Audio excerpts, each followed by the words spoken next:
அனைவருக்கும் வணக்கம். நீங்க என்ன பார்க்க போறோம்னா, டிஎன்இஏ 2026 ஸ்போர்ட்ஸ் கோட்டாவோட சர்டிஃபிகேட் வெரிஃபிகேஷன் வந்து போயிட்டுருக்குது. எல்லாருக்குமே தெரியும். இப்போ நம்ம லாஸ்ட் இயர் வந்து நடந்த ஸ்போர்ட்ஸோட டீட்டெயில்ஸ் பார்க்கலாம். இப்போ இதில 1000 சம்திங் இருந்தவங்க வந்து ஃபர்ஸ்ட் ரேங்க்ல இருக்கிறாங்க. அண்ட் அதுக்கு கீழ வந்து பேசிக் பார்த்தீங்கன்னா, 500, 400 அந்த மாரி லிஸ்ட் இருக்குது.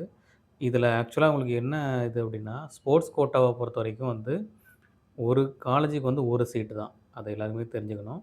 நீங்க வந்து நெறைய சீட்ஸ் இருக்குன்னு நெனைக்காதீங்க. ஒரு காலேஜுக்கு வந்து ஒரு சீட்டு தான். அந்த ஒரு சீட் நீங்க எந்த டிபார்ட்மெண்ட் எடுத்துக்கலாம். ஓகே. இப்போ லாஸ்ட் இயரே பார்த்தீங்கன்னா, கிட்டத்தட்ட 2446 சீட்ஸ் வந்து ஸ்டூடண்ட்ஸ் வந்து அப்ளை பண்ணியிருந்தாங்க. இவ்வளோ பேர் வந்து உங்களுக்கு வந்து ஆக்சுவலா வந்து லாஸ்ட் டைம் இருந்தாங்க. ஓகே. இந்த லிஸ்ட் வந்து நான் உங்களுக்கு வந்து என்னோட டெலகிராம் லிங்க்ல போடுறேன். அதில செக் பண்ணிக்கங்க. நீங்க டெலகிராம்ல ஜாயின் பண்ணலாம், ஜாயின் பண்ணிக்கங்க. அண்ட் ஃபர்தரா பார்த்தீங்க அப்டின்னா, லாஸ்ட் இயர்ல உள்ள கவுன்சிலிங் பாருங்க. இப்போ லாஸ்ட் இயர்ல அந்த கிரீவன்ஸ் ரிட்ரஸலுக்கு அடுத்து பார்த்தீங்கன்னா, ஃபர்ஸ்ட்டு நமக்கு என்ன கவுன்சிலிங் நடக்குங்கிறத பாருங்க. 7.5% கவர்மெண்ட் கோட்டா ஸ்டூடண்ட்ஸு, அதுவும் ஸ்பெஷல் ரிசர்வேஷனா இருக்கவங்க. யாரெல்லாம்னு பார்த்தீங்கன்னா, differently abled, ex servicemen, sports. இந்த 3 கேட்டகரியில கவர்மெண்ட் ஸ்கூல்ல படிச்சவங்க, அவங்களுக்கு தான் ஃபர்ஸ்ட்டு கவுன்சிலிங் நடக்கும். அண்ட் நெக்ஸ்ட்டு பார்த்தீங்க அப்படின்னா, ஆ general category. Okay. General special reservation category. யாருன்னு பார்த்தீங்கன்னா, அதே differently abled, ex servicemen, sports. இவங்க வந்து கவர்மெண்ட்ல படிச்சிருக்க மாட்டாங்க. ஓகே.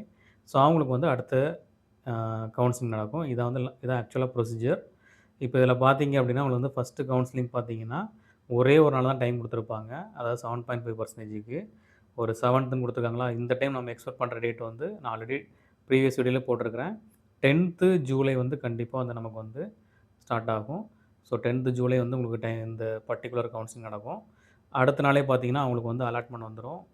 சீட்டு இருக்குதா இல்லையா அப்படிங்கிறது. அண்ட் ஃபர்தரா பார்த்தீங்கன்னா, ஆ இங்க 9, 10 இருக்குதுங்களா, உங்களுக்கு வந்து நமக்கு 10த் ஸ்டார்ட் ஆச்சு அப்படின்னா, ஒரு 12 வந்து இங்க ஸ்டார்ட் ஆகும் நமக்கு. இந்த பர்ட்டிகுலர் கவுன்சிலிங்கு. ஸோ இதில பார்த்தீங்கன்னா, உங்களுக்கு வந்து 2 டேஸ் டைம் குடுப்பாங்க சாய்ஸ் ஃபில்லிங்க்கு.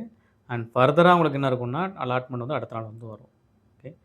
ஸோ இதில சப்போஸ் உங்களுக்கு வந்து ஸ்போர்ட்ஸ் கோட்டால வந்து உங்களுக்கு சீட் கிடைக்கல அப்படின்னா, உங்களுக்கு என்ன கட் ஆஃப் இருக்குதோ, அந்த particular cut off for example உங்க கட் ஆஃப் வந்து 160 அப்படின்னா, அந்த கட் ஆஃப்க்கு உங்களுக்கு எந்த ரவுண்ட் நீங்க வருவீங்களோ, அது ஆட்டோமேட்டிக்கா உங்களுக்கு நீங்க அந்த கவுன்சிலிங் வந்து டிஃபால்ட்டா அட்டெண்ட் பண்ணலாம். ஸ்போர்ட்ஸ் கோட்டா மட்டும் நீங்க அட்டெண்ட் பண்ணுவீங்கன்னு கிடையாது.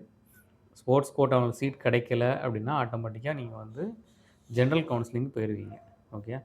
ஸோ இல்ல ஸ்போர்ட்ஸ் கோட்டா உங்களுக்கு வந்து கிடைச்ச சீட்ட நீங்க டிக்ளைன் பண்ணாலும் உங்களுக்கு வந்து ஜெனரல் கவுன்சிலிங் போயிருவீங்க. உங்களுக்கு என்ன மார்க் இருக்கோ அது கரஸ்பாண்டிங் ரவுண்டுக்கு போயிருவீங்க. இந்த வீடியோ கண்டிப்பா யூஸ்ஃபுல்லா இருக்கும். யூஸ் பண்ணா லைக் பண்ணுங்க. சப்ஸ்கிரைப் பண்ணுங்க. Thank you.